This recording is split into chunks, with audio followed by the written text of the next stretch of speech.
सास की बीमारी। शादी के ठीक बाद नेहा की सास की तबीयत बहुत खराब हो गई। बताइए क्या हुआ है आपको? बेटे की शादी थी तो थकान हो गई। मौसम बदल रहा है तो जुकाम और बुखार हो गया। ऊपर से बहू के घर का खाना पता नहीं कैसा था कि पेट भी खराब हो गया। खाना तो बहुत बढ़िया था डॉक्टर साहब, सारे रिश्तेदार तारीफ कर रहे थे। रोहित की माँ इतनी कमजोर है कि जरा से में बीमार पड़ जाती है।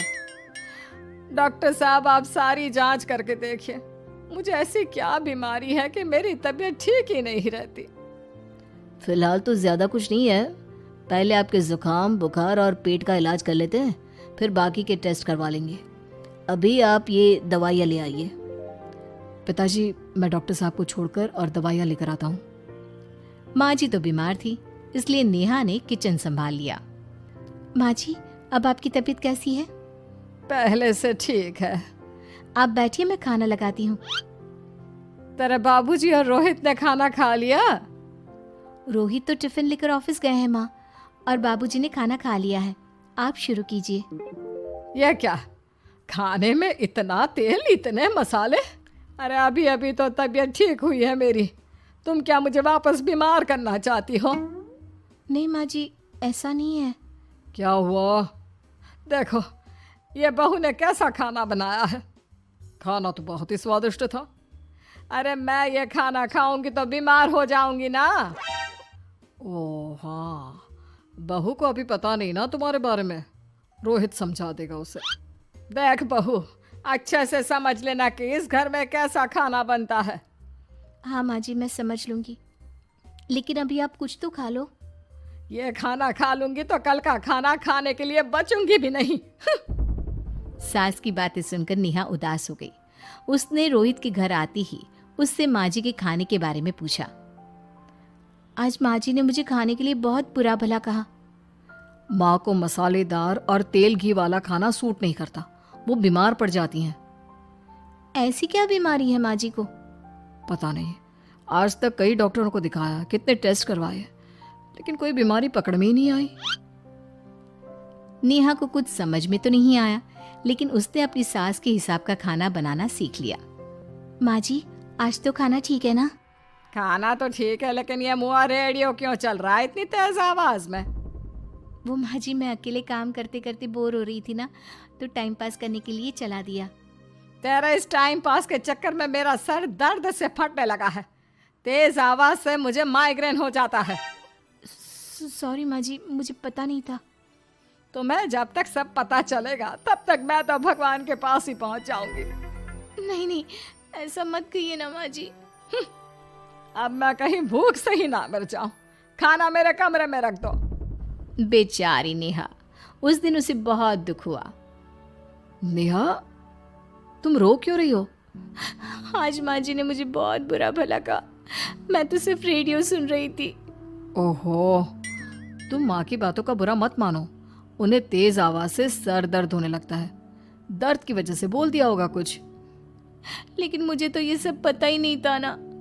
इसलिए बाबूजी ने मुझे पहले ही फोन करके सब कुछ बता दिया, और मैं तुम्हारे लिए ये हेडफोन लाया हूँ। अब तुम अपने गाने भी सुन सकती हो और माँ को परेशानी भी नहीं होगी। ये सिर्फ एक बात का हाल है, लेकिन माँ को तो हर चीज से परेशानी है। अब क्या कर सकते हैं, माँ बीमार ही इतनी रहती है। लेकिन माँ को ऐसी कौन सी बीमारी है? तुम्हें बताया तो था, किसी भी डॉक्टर को माँ की बीमारी समझ में नहीं आ रही। अब तुम भी ये सब सोचना छोड़ दो, ये हेडफोन लो और अपने पसंद के गाने सुनो। रोहित के गिफ्ट से नेहा की एक परेशानी तो दूर हो गई, लेकिन उसके मन में कई सवाल खड़े हो गए। आज मैं देर से उठाऊं या तुम जल्दी उठ गई? वो माँ जी को कल रात भर सर दर्द हुआ ना, तो जल्दी उठकर उनकी जगह मैंने पूजा कर दी।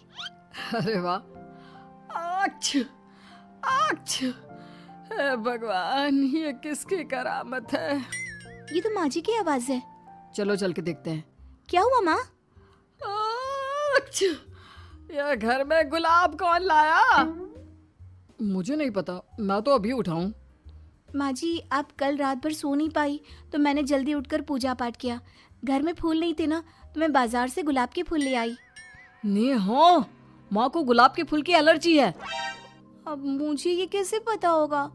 अच्छा, तुझे कुछ पता नहीं तो तू वही काम क्यों करती है जिससे मेरी तबीयत खराब हो जाए? रोहित के बाबूजी, ये बहू मेरी जान लेना चाहती है। माँ जी, मुझे ऐसा करके क्या मिलेगा? वो तो तुझे ही पता, लेकिन कुछ तो है। रोहित की माँ, बस करो। बेचारी बहू को कुछ पता ही नहीं है, बस इसलिए उससे गलती हो जाती है। जाओ तुम कमरे में। बहू, तुम रोहित की माँ का बुरा मत मानो। वो अपनी बीमारियों से इतनी परेशान है कि उल्टा सीधा बोल देती है। नहीं नहीं बाबूजी, मुझे बुरा नहीं लग रहा, मुझे चिंता हो रही है माँ जी की बीमारी की। ये बताइए कि माँ जी को ऐसी प्रॉब्लम्स कब से होने लगी? शादी के 6-7 महीने बाद से। बाबूजी, तब घर का माहौल कैसा था? अरे भरा पूरा परिवार था। मेरे बाबूजी, माँ, काका, काकी, मेरे दोनों बड़े भाई, दोनों भाभियाँ, दोनों के 2-2 बच्चे हैं, एक छोटा भाई और एक बहन। सब साथ रहते थे। इतना बड़ा परिवार? हाँ, मैं जब 10 साल का हुआ ना, तब पापा का ट्रांसफर यहाँ हुआ। उसके पहले तक तो हमारी जॉइंट फैमिली ही थी। और माँ जी किस चीज से बीमार पड़ जाती हैं? जब तेज गर्मी हो, ठंड हो या ज्यादा बरसात हो जाए। जब माँ ज्यादा थक जाए, जैसे दिवाली पर घर की सफाई या कोई फंक्शन हो, या ज्यादा मेहमानों के आने से घर का काम बढ़ जाए। तेज म्यूजिक, तेज लाइट या ऐसे कोई तेज स्मेल आ जाए। तो माँ जी की ये बीमारी ठीक हो सकती है। कैसे? सब पता चल जाएगा। आप कल माँ जी की टेस्ट रिपोर्ट लेने जाने वाले हो ना? हाँ। तो सुनिए क्या करना है। अगले दिन रोहित माँ जी की रिपोर्ट्स लेकर आता है। माँ, बाबूजी, नेहा। अरे क्या हो गया रोहित? माँ जी की रिपोर्ट आ गई है। कुछ सीरियस है क्या? जिसका डर था वही हुआ। अरे गोल गोल बातें मत कर, सीधी तरफ बता बेटा, क्या हुआ है मुझे? माँ, आपकी किडनी, लिवर सब फेल हो गया है। आपका दिल भी कमजोर हो गया है। डॉक्टर ने कहा है कि आपके पास सिर्फ 1 महीना बचा है। ये क्या बक रहा है? ऐसा हो ही नहीं सकता। मुझे लग ही नहीं रहा कि मैं इतनी बीमार हूँ। लेकिन माँ जी, रिपोर्ट झूठी तो नहीं हो सकती ना? हाँ, माँ को 20 साल की उम्र से बीमारी लग गई थी, लेकिन कोई डॉक्टर पकड़ नहीं पाया और अब ये बीमारियां बहुत ज्यादा बढ़ गई हैं। हाँ रोहित की माँ, तुम्हें याद है शादी के 6 महीने बाद से तुम बीमार रहने लगी थी। अरे लेकिन वो अलग था, मुझे ऐसे कोई बीमारी नहीं हो सकती। ये तुम कैसे कह सकती हो माँ?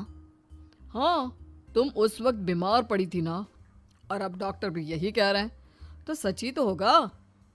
और आप तभी से बीमारी तो रहती आई हैं। अरे लेकिन तब मैं बीमार थी ही नहीं। क्या मतलब? अरे तब मैं बीमारी का नाटक करती थी, मुझे कुछ नहीं हुआ था। ये क्या बोल रही हो? हाँ, घर में इतने सारे लोग थे और सबसे छोटी बहू मैं थी, तो सारा काम मुझे करना पड़ता, इसलिए काम से बचने के लिए मैं नाटक करने लगी। लेकिन आपको अभी भी वही बीमारियां होती है ना माँ? हाँ, अगर नाटक था तो ये प्रॉब्लम तुम्हें अभी क्यों होती है? इसका जवाब मैं देती हूँ। माँ जी कई महीनों तक नाटक करती रही, इसलिए इनके दिमाग ने धीरे धीरे इस झूठ को सच मान लिया और इनका दिमाग उन बीमारियों का एहसास कराने लगा। हैं? ऐसे भी होता है क्या? हाँ माँ जी, इसे प्लेसिबो इफेक्ट कहते हैं। जब आप बात बात पर बीमार पड़ने लगी तो मैंने अपने मामा से बात की जो एक साइकोलॉजिस्ट है। उन्होंने बताया मुझे। तो ये रिपोर्ट्स? मैंने झूठी रिपोर्ट बनवाई थी नेहा के कहने पर, ताकि आप सच बताएं। यानी मुझे कुछ नहीं हुआ? नहीं माँ जी, और आपकी इस प्रॉब्लम का भी सलूशन है। हम किसी अच्छे साइकोलॉजिस्ट को दिखाएंगे और आप जल्द ही ठीक हो जाएंगी। वाह बहू, मैंने तुझे इतना भला बुरा कहा और तूने मेरी जिंदगी भर की तकलीफें दूर कर दी। थैंक यू और सॉरी बहू। अरे मुझे भी तो सॉरी कहो, पूरी जिंदगी तुम्हारी सेवा की है, वो भी झूठ मूठ की बीमारी के लिए। हाँ हाँ, आप भी माफ कर दो मुझे, बस सॉरी। तो इस तरह नेहा ने अपनी सास की बीमारी पकड़ भी ली और ठीक भी कर दी।